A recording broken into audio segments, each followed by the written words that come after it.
बच्चों, मैं प्रदीप आपका स्वागत करता हूं आपके अपने चैनल प्रदीप फिजिक्स प्लैनेट पे। तो वापस से हम आ चुके हैं आपके नेक्स्ट लेक्चर को लेकर के, जहां पे आरंभ हो चुका था वैद्युत आवेश तथा वैद्युत क्षेत्र का पहला भाग, जहां पर हम लोगों ने कुछ चीजें जो बच्चों को नहीं समझ में आई थी या चीजों का कुछ कॉम्प्लीटेंस नहीं हो पाया था, उसको हम इस आरंभ पार्ट में कंप्लीट कर रहे हैं, जहां पर हम लोगों ने 3 भाग कंप्लीट किए हैं। और आज हम लोग बात करने वाले हैं चौथे भाग में, जहां पर बात करने जा रहे हैं हम लोग वैद्युत आवेश के मध्य लगने वाले बलों के बारे में। तो पहले जान लेते हैं कि आवेश की कहानी क्या है। तो मैं बता दूं बच्चों कि आवेश जो है, हमें बहुत अच्छे से पता है कि आवेशों को 2 कैटेगरी में रखा है, लेकिन कौन से आवेश को, तो मैं बता दूं जिस आवेशों के बारे में हम लोग बात कर रहे हैं वो कोई और नहीं, बिंदु आवेश है। राइट। तो बिंदु आवेश का मतलब वैसे तो पॉइंट चार्ज कहते हैं, बिंदु आवेश एक स्रोत आवेश है जो अपना प्रभाव आसपास के दूसरे आवेशों पर डालता है। राइट, यही कहानी है। बट अगर मैं बात करूं ऐसे आवेश की जिसका प्रभाव दूसरे पर ना पड़ता हो, जिसका अपना कोई क्षेत्र ना होता हो, ऐसे भी आवेश संभव है। बट ऐसे आवेश सिर्फ हमारे काल्पनिक माध्यम में है, मतलब सिर्फ हम इसे एज्यूम करते हैं। ऐसे आवेशों को कहा जाता है परीक्षण आवेश, टेस्ट चार्ज। बिल्कुल, टेस्ट चार्ज याद रखिएगा। टेस्ट चार्ज एक ऐसा आवेश है जिसका अपना वास्तविकता में कोई भी एग्जिस्टेंस नहीं होता, बट फिर भी हम लोग पढ़ते हैं इसे, इसलिए क्योंकि हमें किसी भी टॉपिक को डिफाइन करने के लिए टेस्ट चार्ज की जरूरत पड़ती रहती है।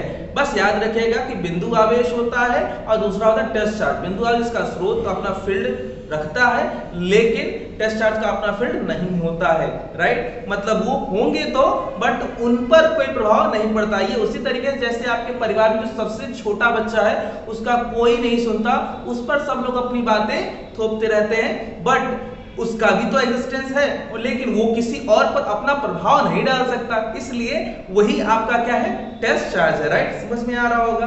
तो आइए हम लोग आज बिंदु आवेशों के बीच में लगने वाले बलों के परिमाण को ज्ञात करेंगे। और इन बलों का परिमाण सबसे पहले हमें बताया था किसने, तो आपको याद होगा कूलाम ने। तो कूलाम कौन है, तो कूलाम वो इंसान है जिन्होंने न्यूटन के नियम को चोरी किया। एग्जैक्टली आपने सही सुना, न्यूटन के नियम को चोरी कैसे, तो न्यूटन का नियम याद है बच्चों आप लोग को। तो न्यूटन का नियम हुआ करता था F = G(m1m2) बटे में r²। राइट, ये कुछ ऐसा ही था जिनमें इन्होंने बताया था कि ब्रह्मांड में कोई भी 2 पिंड है, इनके बीच में आकर्षण बल लगता है। कोई बात नहीं, इनसे इंस्पायर ही सही, इन्हीं के बातों को चोरी किया कूलाम ने और अपनी बातों में ऐड किया और बताया कि ब्रह्मांड में कोई भी चार्ज हो, मतलब ब्रह्मांड कहने का मतलब अर्थ के अंदर ही रहिए आप, तो अर्थ के अंदर कोई भी चार्ज हो, कहीं भी हो, तो कोई भी 2 चार्जेस जो पॉइंट चार्जेस है, बिंदु आवेश है, इनके बीच में आकर्षण बल तो लगता ही है,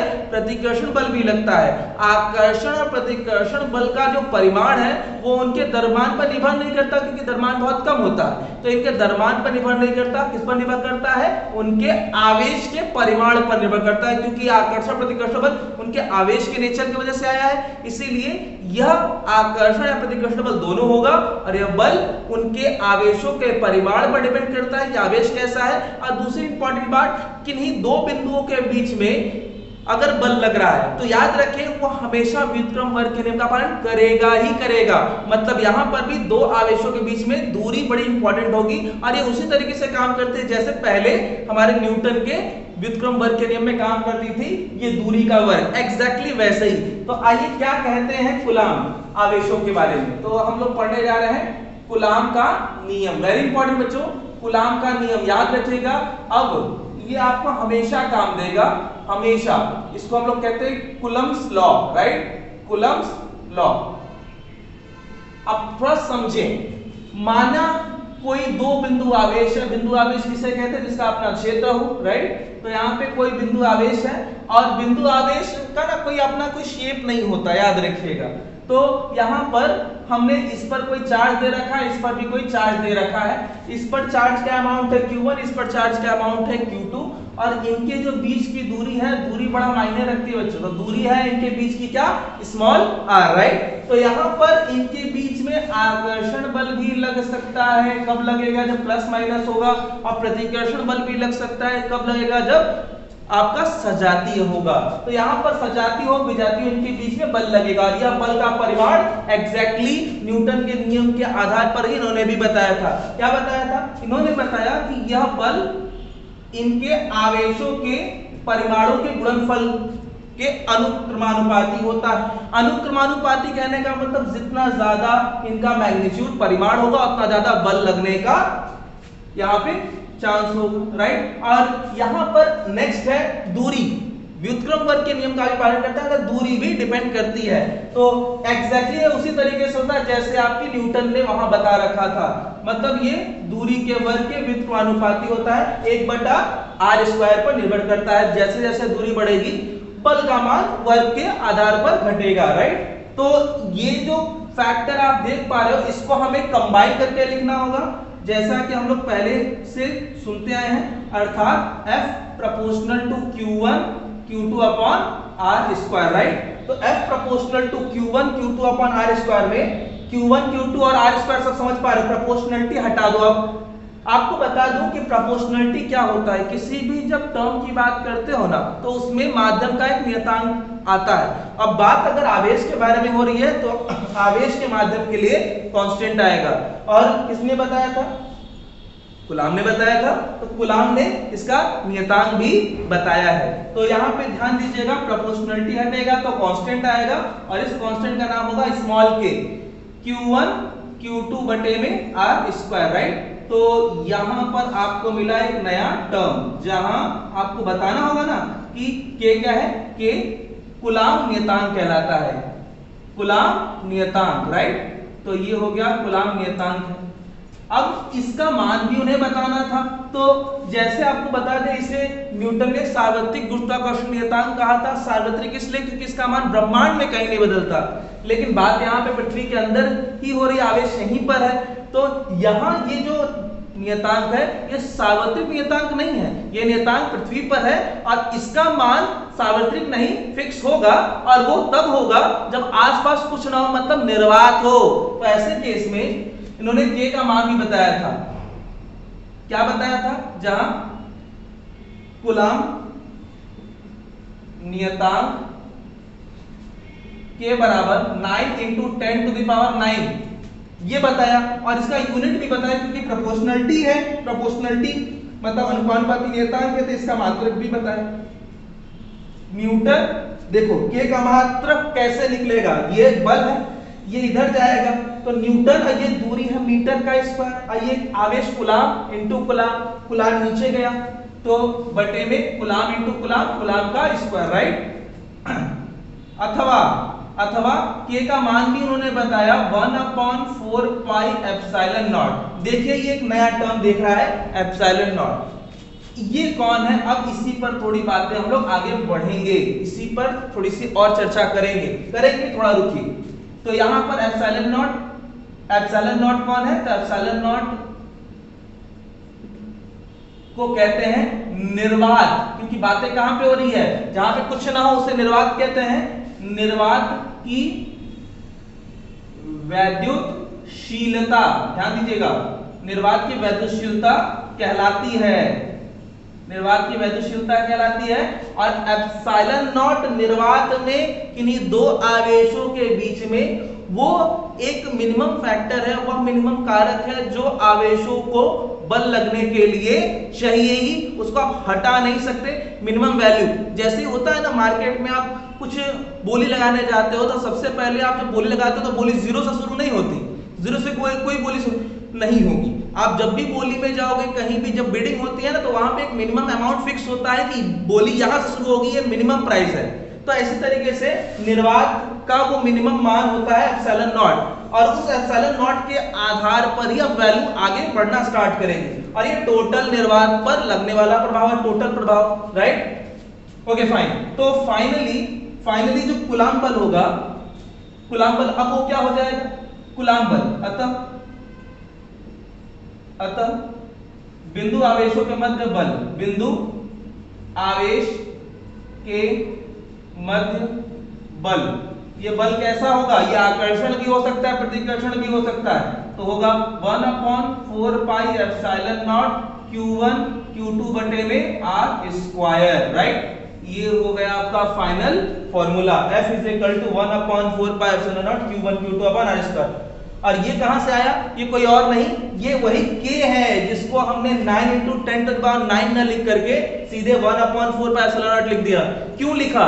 क्योंकि 9 × 10⁹ फिक्स मान जरूर है लेकिन निर्वात के लिए, लेकिन अगर निर्वात ना हो तो, अगर कोई और माध्यम आ जाए तो भी क्या ये मान रहेगा? बिल्कुल नहीं रहेगा, ये मान नहीं रहेगा, कुछ और होगा। तो इसलिए यहां पर उस माध्यम को समझने के लिए आगे क्या हो सकता है उसके लिए हमें इसको एप्सिलॉन नॉट के टर्म में लिखा गया।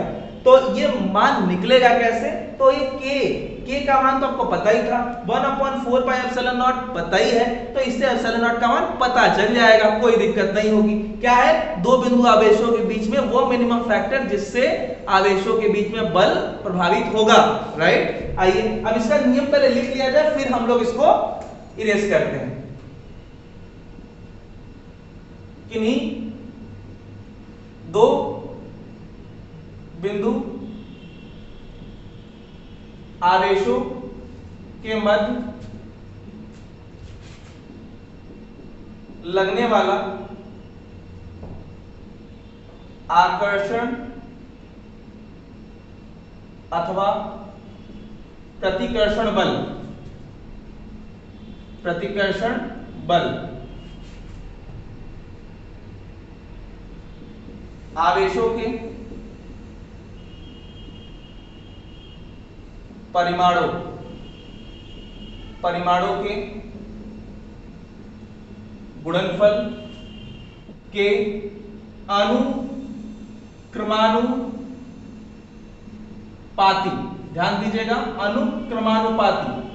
अनुक्रमानुपाती ये अलग है, ये थोड़ा ध्यान से समझिएगा। अनुक्रमानुपाती तथा बीच की दूरी के वर्ग के व्युत्क्रमानुपाती होती है, राइट। ये पूरी कहानी हो गई यहां तक। और फिर उसके बाद F proportional to Q1 Q2 F proportional to 1/r², तब जाकर ये सिस्टमैटिक टर्म में लिखेंगे। ये पूरा नियम हुआ, यहां से इन्वर्टेड कॉमा आप बना लीजिएगा और इसके ऊपर लिख दीजिएगा कूलाम के अनुसार। ये इसलिए लिखा जा रहा है बच्चों कि एग्जाम में आपको लिखना सीखना चाहिए, तो इसलिए लिखना नहीं आएगा तो कोई मतलब नहीं है। तो ये कूलाम के अनुसार लिख के पूरा इन्वर्टेड कॉमा में लिखेंगे, तब जाके ये सिस्टमैटिक यहां तक पहुंचेंगे। ये कहानी क्लियर हुई? तो ये कूलाम का कॉन्सेप्ट था जिसके आधार पर उन्होंने कूलाम ने बल बताया। ये फाइनल बल निकल के आया है। और ये कब की बात है? इसका नाम दे दीजिए समीकरण नंबर 1। ये कब की बात है? ये तब की बात है जब दो आवेशों के बीच में कुछ भी ना हो, मतलब निर्वात हो, राइट। आइए थोड़ा आगे बढ़ें। सोचिए कि दो आवेश अगर एक दूसरे से कुछ दूरी पर है और इनके बीच में कुछ नहीं है, मतलब निर्वात है, तो बाहर से अगर कोई माध्यम आ जाए, माध्यम भी कैसा लाया जाए? कोई माध्यम लाया जाए, कोई माध्यम मतलब ऐसा माध्यम जो इनके बीच में लगने वाले प्रभावों को बदल सके, ऐसे लोगों को लाना होगा। तो देखिए ऐसा ही माध्यम ला सकते हो जो इनके प्रभावों को मतलब बदल दे, कुछ नया रिजल्ट दे। तो हम मान लेते हैं कि अगर कोई ऐसा माध्यम लाया जाए जो कि अचालक हो।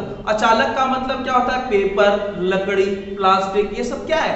बोर्ड, ये सब आपका शुद्ध जल भी ले सकते हो, शुद्ध जल भी आपका कुचालक होता है। कोई भी कुचालक लाइए तो देखते हैं कि आवेशों के बीच में क्या होता है। कुचालक का काम होता है आवेशों के बीच में प्रभावों को कम करना, राइट, कम करना। तो अगर हम इनके बीच में कोई ऐसा कोई थर्ड मीडियम लेकर के आए जो इनके बीच में प्रभावों को बदल दे, तब क्या होगा? तो यहां पर पहले कुछ नहीं था तो निर्वात तो था ना, तो निर्वात के लिए हम क्या यूज करते थे? Epsilon not, right. अब यहां पर कौन हो गया? यहां पर कोई माध्यम लेके आए, यदि आवेशों के मध्य कोई परावैद्युत किसे कहते हैं? जो वैद्युतीय गुण को जल्दी अचीव नहीं कर सकता, जल्दी ले नहीं सकता, उसे हम लोग कहते हैं परावैद्युत, ठीक है। कुचालक, परावैद्युत पदार्थ जैसे कुचालक या चालक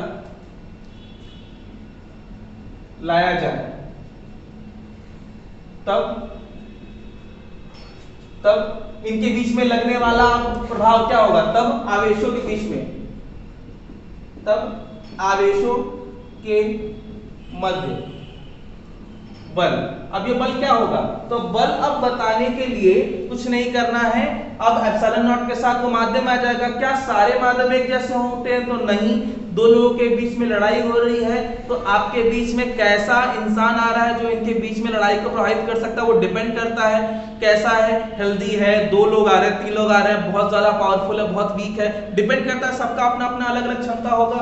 तो जल अलग क्षमता रखेगा, लकड़ी अलग क्षमता रखेगी, तो सबकी अलग अलग क्षमता को कैलकुलेट कर सकते हो और उस वैल्यू को कहते हैं, उस मान को कहते हैं परावैद्युतांक, राइट, परावैद्युतांक, ठीक है। तब अब एप्सिलॉन नॉट तो रहेगा, वो कहां जाएगा, उसके साथ कोई माध्यम आ जाएगा, तब बल क्या होगा, तो बल हो जाएगा F dash, right, F dash is equal to 1/4 pi epsilon naught, ये तो रहेगा ही, इसके साथ कोई माध्यम आ गया। अब ये माध्यम कौन है, ये वही माध्यम, ये कैपिटल के है, पहले मैंने स्मॉल के बताया था, राइट, ये कैपिटल के है जहां पे एप्सिलॉन नॉट के साथ K आ गया। अब ये Q1 Q2 तो वही है, दूरी भी वही है, बस K आ गया, कोई माध्यम आ गया, ये माध्यम कोई और नहीं K है। K क्या है, मान है, जो कि किसका मान है, परावैद्युत पदार्थ का मान है, राइट। तो हो जाएगा F dash is equal to, ये नया मान आ गया। अब बताइए कि जहां K क्या है, K परावैद्युत पदार्थ का परावैद्युतांक है, क्या है, परावैद्युतांक है। ये परावैद्युतांक हो गया, जब अलग अलग पदार्थ आएंगे तो उसका प्रभाव ही अलग अलग होगा, ठीक है। तथा K का मान सबसे कम किसके लिए होता है, वही वायु या निर्वात के लिए, वायु या निर्वात के लिए लगभग एक ही माना जाता है, याद रखेंगे, और फिर बाकियों के लिए ये बड़ा होता जाता है। वैसे तो मैं बता दूं कि 81 होता है शुद्ध जल के लिए, वो भी कब, वो भी तब जब टेम्परेचर बहुत कम हो, शुद्ध जल के लिए, ठीक। कई कई बुकों में 80 भी लिखा रहता है, वैसे 0 डिग्री सेल्सियस पर 81 ही होता है, राइट। और K का मान सबसे ज्यादा अगर मैं बोलूं तो ये होता है धातुओं के लिए, राइट। तो धातुओं के लिए कितना होगा, तो धातुओं के लिए अनंत होता है, राइट, अनंत का मतलब क्या होगा कि अगर इनके बीच में कोई धातु लेके आ जाए तो धातु मतलब K का मान अनंत हो जाएगा, और जैसा ही नीचे अनंत रखेंगे तो पूरा मान 0 हो जाएगा। मतलब दो आवेशों के बीच में कोई तीसरा ऐसा इंसान आ जाए जो कि अपना काम में लग जाए, तो इसका मतलब कि दो लोगों को प्रभाव खत्म कर देगा, समझ रहे हो ना, दो लोगों का प्रभाव बिल्कुल खत्म कर देगा। तो दो चार्ज के बीच में अगर धातु लेके आ जाए, मतलब अनंत लेके आ जाए, तो टोटल बल का मान क्या हो जाएगा, 0 हो जाएगा। तो ये हो गया बच्चों नया बल, इक्वेशन नंबर 2, कब, जब कोई परावैद्युत आए। और ये देखिए मैंने मिटाया नहीं, ये वो बल है जब दो आवेशों के बीच में कुछ भी नहीं था, मतलब क्या था, निर्वात था, राइट। तो ऐसे केस में समीकरण 2 को 1 से क्या करने पर, भाग करने पर, तो क्या हो जाएगा, F डैश परावैद्युत की स्थिति में, F बिना परावैद्युत मतलब निर्वात में, तो 1/4 pi epsilon not K Q1 Q2 बटे में R स्क्वायर, याद रखें 1/4 pi epsilon naught Q1 Q2 upon R square, जो कटे काट दो बच्चों, कट तो गया, F dash upon F is equal to 1/K, तो F डैश बराबर क्या हुआ, F बटा में K, राइट। तो क्या समझ में आया कि जो नया बल होगा वो हमेशा पुराने वाले बलों के सापेक्ष घटता जाएगा, जितना ज्यादा K का मान बढ़ेगा उतना ज्यादा F की वैल्यू घटेगी, राइट। समझ में आ गई बात, ये तो कहानी हो गई। अब थोड़ा एप्सिलॉन नॉट पर फोकस किया जाए, खासकर बच्चों आपसे एप्सिलॉन नॉट मतलब निर्वात की वैद्युतशीलता पर बड़ी बात होती है, निर्वात की वैद्युतशीलता। ये तो निर्वात का वो मान है जिससे वो बलों को प्रभावित करता है, राइट। तो ये आपको परिभाषा नहीं आएगी, इसका मात्रक बड़ा इंपॉर्टेंट होता है बच्चों। तो आपको पता है ना कि K बराबर होता है 1/4 पाई एप्सिलॉन नॉट, और ये कौन है, कूलाम नियतांक है, क्या है, कूलाम नियतांक है, राइट। अब कूलाम नियतांक का तो आपको पता ही है मात्रक क्या होता है, तो यहाँ से एप्सिलॉन नॉट बराबर क्या हो जाएगा, 1/4 pi epsilon not K, right. तो यहाँ पर एप्सिलॉन नॉट का जो मान होगा वो क्या होगा, तो K का मान तो आपको पता ही है, राइट, स्मॉल के है ये, तो सब कुछ पता है, इसको सॉल्व करेंगे तो आएगा 8.85 into 10 to the power minus 12, ये इसका मान आएगा सॉल्व करेंगे तब। और वैसे इसका यूनिट जो आता है ये उल्टा हो गया, के का आपको तो पता ही था, बताया था मैंने, इसका उल्टा करेंगे तो आ जाएगा कूलम स्क्वायर प्रति newton metre square. Very very important बच्चों, इसका मान और इसका मात्रक याद रखेंगे। और इसकी बीमा, जो लोगों को बीमा आती है बहुत अच्छी बात, और नहीं आती है तो इसको आना भी चाहिए। इसका बीमा हो जाएगा क्या, कूलम का होता है बच्चों A into T, right, dimension बीमा निकालना, कूलम का होता है 80 और इस पर 2 लगा है घात, न्यूटन का होता है mLt-2 बच्चों, ये न्यूटन बल का होता है, और मीटर का होता है L और 2, ये हो गया फाइनली एप्सिलॉन नॉट। क्या बोलते हैं, एप्सिलॉन नॉट, पढ़ना सही से है आपको, एप्सिलॉन नॉट।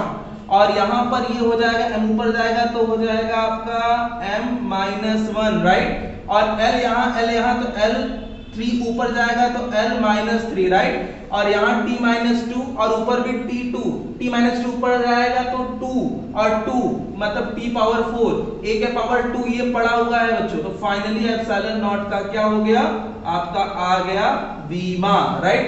ये तो हो गई बात एप्सिलॉन नॉट की। इसी के साथ मैं बताऊं कि ये तो तब की बात है जब निर्वात हो, लेकिन निर्वात के जगह पे अगर कोई माध्यम आ जाए, तो ऐसे केस में क्या हो जाएगा, तो ऐसे केस में माध्यम की उपस्थिति में वो हो जाता है epsilon is equal to epsilon naught K, right. ये अब कौन है, तो ये एप्सिलॉन होता है, और एप्सिलॉन नॉट के साथ के आ गया तो एप्सिलॉन हो गया।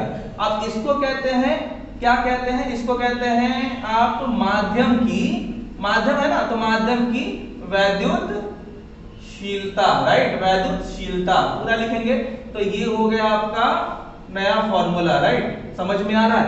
और के का मान जैसा होगा ऐसा एप्सिलॉन की वैल्यू आ जाएगी। फाइनली अब एक वर्ड आपको और बताने जा रहे हैं जिसका नाम होगा, अच्छा एक बात तो याद रखिए, जहां एप्सिलॉन की वैल्यू जब भी होगी एप्सिलॉन नॉट से ज्यादा ही होगी, जहां एप्सिलॉन की वैल्यू जब भी होगी हमेशा एप्सिलॉन नॉट से ज्यादा ही होगी, हमेशा, क्योंकि ये के गुणा करने के बाद आती है, ठीक। अब हम इसको क्या लिख सकते हैं, एप्सिलॉन बटे एप्सिलॉन नॉट बराबर के, मतलब ये हुआ कि अगर हम दोनों को डिवाइड कर दें तो के का मान के बराबर होगा, और इसे कहते हैं आपेक्षिक वैद्युतशीलता, राइट। अच्छा याद रखें कि इसका मात्रक क्या होगा, वैद्युतशीलता, इसका मात्रक जो होगा यही होगा, इसका ही मात्रक वही होगा। तो इसका मात्रक, अगर दोनों का मात्रक सेम है तो दोनों को डिवाइड करोगे तो क्या आएगा, तो के का कोई मात्रक आएगा, नहीं आएगा। तो इसका कोई मात्रक नहीं होता है, इसका कोई मात्रक नहीं होता है। किसका मात्रक नहीं होता है, आपेक्षिक वैद्युतशीलता का मात्रक नहीं होता है। इसे एप्सिलॉन आर, ये आर लिखा है रिलेटिव कहते हैं, से प्रदर्शित करते हैं, तो प्रदर्शित करते हैं, राइट, ये बात हो गई। Epsilon R is equal to epsilon बटे में एप्सिलॉन नॉट, ये कहानी हो गई आपकी क्लियर, ओके। तो यहां तक हमने क्या सीखा, हमने कूलॉम का नियम सीखा, निर्वात में सीखा, माध्यम में सीखा। माध्यम में देखा कि परावैद्युत क्या क्या प्रभाव पड़ता है, परावैद्युत का मतलब क्या होता है, तो मैं बता दूं, परावैद्युत का मतलब लकड़ी और पेपर, वैक्स, मोम, ये सब तेल, ये सब आपके परावैद्युत पदार्थ है। हर परावैद्युत का अलग अलग परावैद्युतांक होता है। अब अगर परावैद्युत आएगा तो बल रिड्यूस हो जाएगा। इस समय निर्वात की वैद्युतशीलता माध्यम की वैद्युतशीलता कहलाएगी। माध्यम की वैद्युतशीलता निर्वात की वैद्युतशीलता के साथ इस प्रकार से संबंध रखती है, जहां पर एप्सिलॉन की वैल्यू हमेशा एप्सिलॉन नॉट से ज्यादा होगी। अगर माध्यम की वैद्युतशीलता को निर्वात की वैद्युतशीलता से डिवाइड कर दें तो इसे आपेक्षिक वैद्युतशीलता कहते हैं, जो कि परावैद्युत पदार्थ के परावैद्युतांक के बराबर होगी। इसे एप्सिलॉन आर से दिखाते हैं, इसका कोई मात्रक, कोई बीमा नहीं होता है। आई होप इतनी बातें क्लियर हो गई होगी। तो आज के लिए बच्चों बस इतना ही, इसको अच्छे से रिवाइज करेंगे, अगले क्लास में मिलेंगे तो इससे रिलेटेड न्यूमेरिकल पढ़ेंगे। तब तक के लिए अपना ख्याल रखिए, जय हिंद।